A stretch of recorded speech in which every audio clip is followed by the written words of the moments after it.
In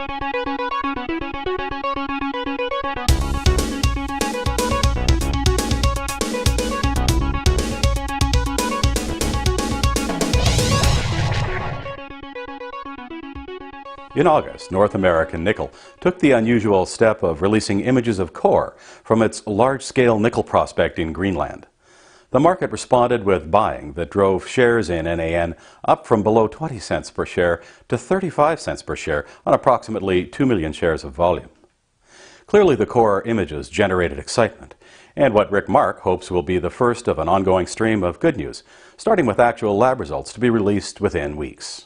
We are drilling still at Imiak, and we are testing other targets. If we do get solid sulphide intersections, I think we've now established that it's important to let the market know that, and then I think assays will come. Mark is confident that the assay results from the ongoing program will stimulate additional buying as NAN's risk profile falls into line for larger institutional investors, a scenario Mark experienced in 2007 when one of his other interests, VMS Ventures Inc., released images of copper core.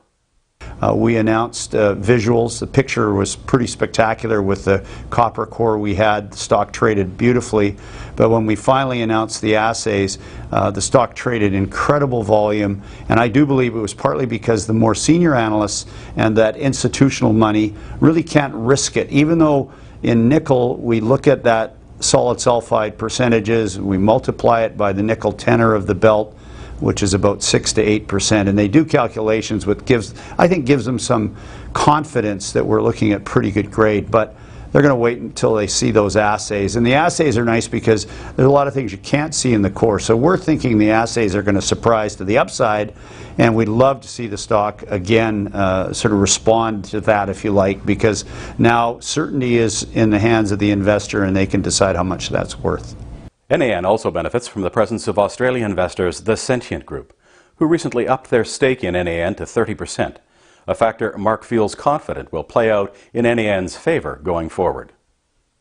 And we like the fact they're there because that means predators can stay away. If we are fortunate enough to have success here on a camp scale, the big guys from all over the world are going to be looking hard at this kind of success, and with a partner as strong as Sentient, if we decide at some point it's time to turn over the project way down the line, Sentient will help us make sure that we'll do that at exactly the right time for our shareholders. Mark and others speculate that the 75-kilometer-long property could ultimately amount to the world's next nickel sulphide camp, though still in the early exploration stage. That having been said, NAN looks to be worth keeping on the screen for venture-class resource investors and could provide some much-needed excitement in the sector over the next few months. I've asked our Sentient representative and our chief geologist and our chief operating officers to look at their calendars for the next 3 months because I think we're going to have a story to tell.